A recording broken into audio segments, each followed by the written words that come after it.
आज सेप्टेम्बर 4 तारिख चलतु जाणीनवा आज दिन सबकि टॉप न्यूज अपडेट देश विदेश आरंभ कर ओडिशार समस्त गुरुत्वपूर्ण खबर जापर आज वीडियो न्यूज देखा पूर्व आपण मान अनुरोध आपण मैंने सका जल्दी उठूँ आउ निजी फिट रखु आ पैसा को अजतार खर्च करूँ ना आ पैसा को इन्वेस्ट कर आगू बढ़ू आमको हृदय भल पाते न्यूज गोटे लाइक कर चैनल को सब्सक्राइब कर दिंतु चलतु नजर पकेबा आज प्रथम खबर उपर आज प्रथम खबर बंगोपसागर लघुचाप क्षेत्र प्रबल वर्षा नहीं सतर्क जारी बंगोपसागर लघुचाप क्षेत्र लगी राज्यर विभिन्न स्थान में वर्षा संभावना रही उपकूल सह आभ्यंतरण ओडिशार मध्यम धरणर वर्षा हो पाए आगामी 5 तारिख में मालकानगिरी कोरापुट नवरंगपुर रायगड़ा और गजपति जिले में अधिक वर्षा नहीं पूर्वानुमान करिछि आंचलिक पाणीपाग केन्द्र बोली सूचना मिली। परवर्ती खबर बर्ड फ्लू ओडिशा आसवे केंद्रीय दल राज्यर पुरी जिलार पिपिली सत्यवादी निमापड़ा और डेलांग ब्लॉकर 4टी ग्राम में बर्ड फ्लू रोग चिन्हट कराई भारत सरकार निर्देशित कार्यक्रम योजना अनुଯାयी यह रोगर नियंत्रण और निराकरण कार्यक्रम चालू रही पिपिली और सत्यवादी ब्लॉक में संक्रमित कुकुड़ा गुड़िक मरा जाउतिया बेले डेलांग और निमापड़ा ब्लॉक में यह प्रक्रिया जारी रही कुकुड़ा मरिबा और फार्म विसर्जन कार्य 51टी रैपिड रेस्पन्स टीम नियोजित अच्छा सोमवार संध्या 35,329 कुकुड़ा मरा सह अंडा और कुकुड़ा दाना नष्ट कराई क्षतिग्रस्त चाषी को क्षतिपूरण बाबद को 10,94,572 टंका प्रदान कराई सूचना मिली। परवर्ती खबर बांग्लादेशी अनुप्रवेशकारी चिन्हट पर निर्देश राज्य में बांग्लादेशी अनुप्रवेशकारी चिन्हट करने प्रक्रिया आरंभ होती राज्य सरकार पक्षर सबु जिलापाल आरक्षी अधीक्षक को निर्देशनामा जारी होती ए निर्देशनामा अनुଯାयी तहसिल ब्लॉक और थाना स्तर में अधिकारी नहीं एक टीम गठन करने को कही केन्द्रापड़ा भुवनेश्वर पुरी और अन्य अंचल में अनुप्रवेशकारी चिन्हट करने निर्देशनामा दिया सूचना देते मुख्यमंत्री मोहन चरण माझी सूचना मिली।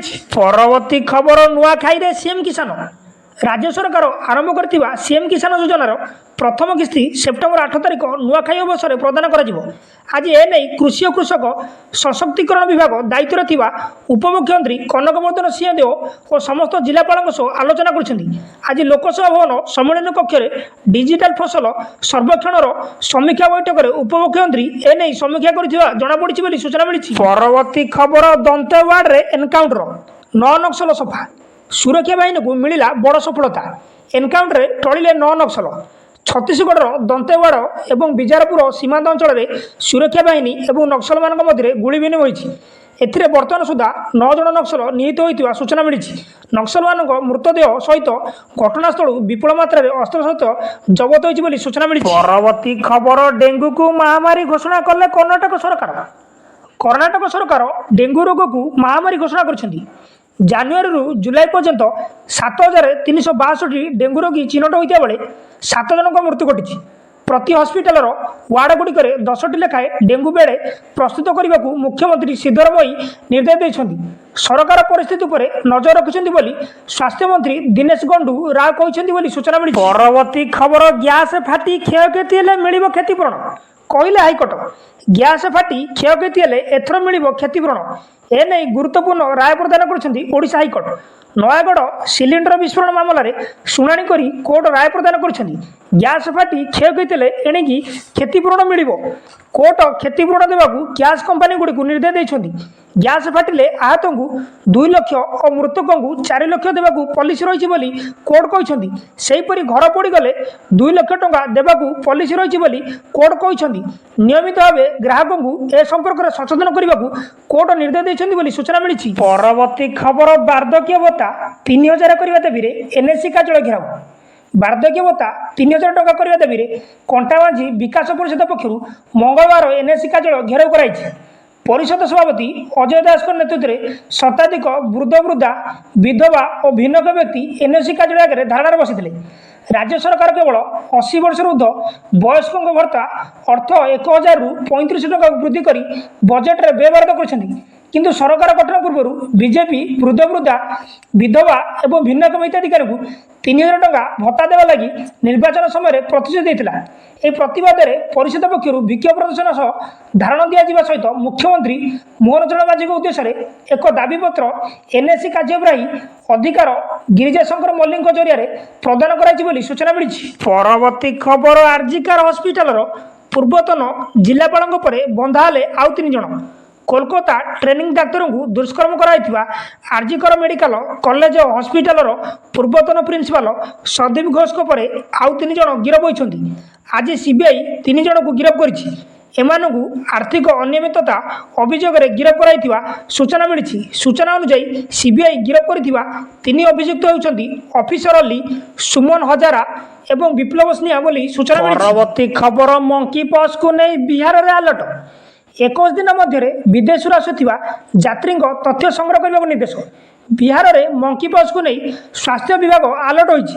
ବିଭାଗ ପକ୍ଷରୁ ସମସ୍ତ ଜିଲ୍ଲା ପ୍ରଶାସନ ଏବଂ ଡାକ୍ତରମାନଙ୍କୁ ପରାମର୍ଶ ଜାରି କରାଯାଇଛି। ଏ ଭାଇରାଲ ରୋଗ ବିଷୟରେ ଲୋକଙ୍କୁ ସଚେତନ କରିବାକୁ ବିଭାଗୀୟ ଅଧିକାରୀମାନଙ୍କୁ ନିର୍ଦ୍ଦେଶ ଦିଆଯାଇଛି।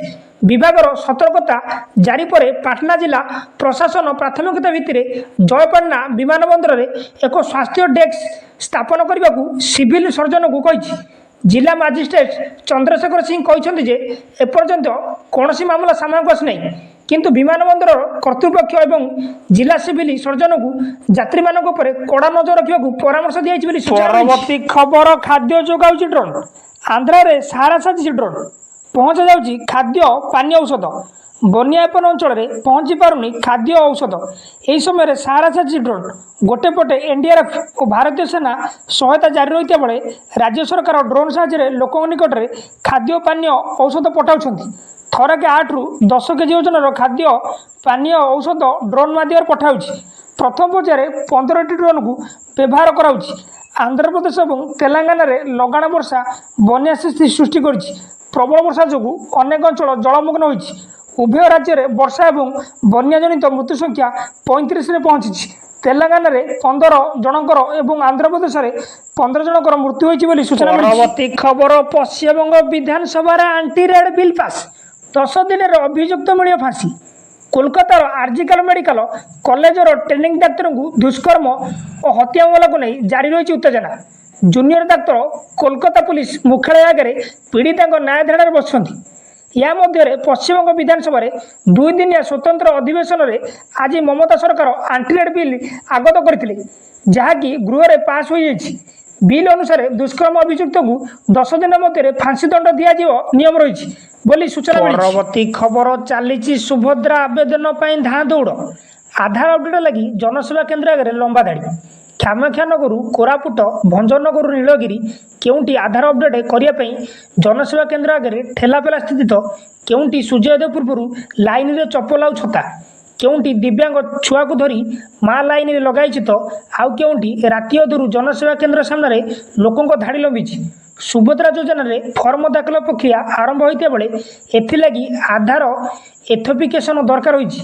ଆଉ ସେଥିପାଇଁ ଉଣା ଅଧିକା ସବୁ ସ୍ଥାନରେ ଏହି ସମାନ ସ୍ଥିତି ଦେଖିବାକୁ ମିଳିଛି। ଖାଲି ସେତିକି ନୁହେଁ, ସୁଭଦ୍ରା ଆଶାୟୀଙ୍କ ଭିଡ଼ର ଫାଇଦା ଉଠାଇ କେତେକ ଜନସେବା କେନ୍ଦ୍ର ମାଲିକ ଅର୍ଥ ଶୋଷଣ କରୁଥିବା ଅଭିଯୋଗ ହୋଇଛି ବୋଲି ସୂଚନା ମିଳିଛି। ପରବର୍ତ୍ତୀ ଖବର, ପିଆଜ ରସୁଣ ଦାମ ବୃଦ୍ଧି ପଛରେ କର୍ପୋରେଟ ହାଉସ୍ ଲଗାମ ନ ଲଗେଇଲେ ସ୍ଥିତି ଭୟଙ୍କର ହେବ, କହିଲା ଓଡ଼ିଶା ବ୍ୟବସାୟ ମହାସଂଘ।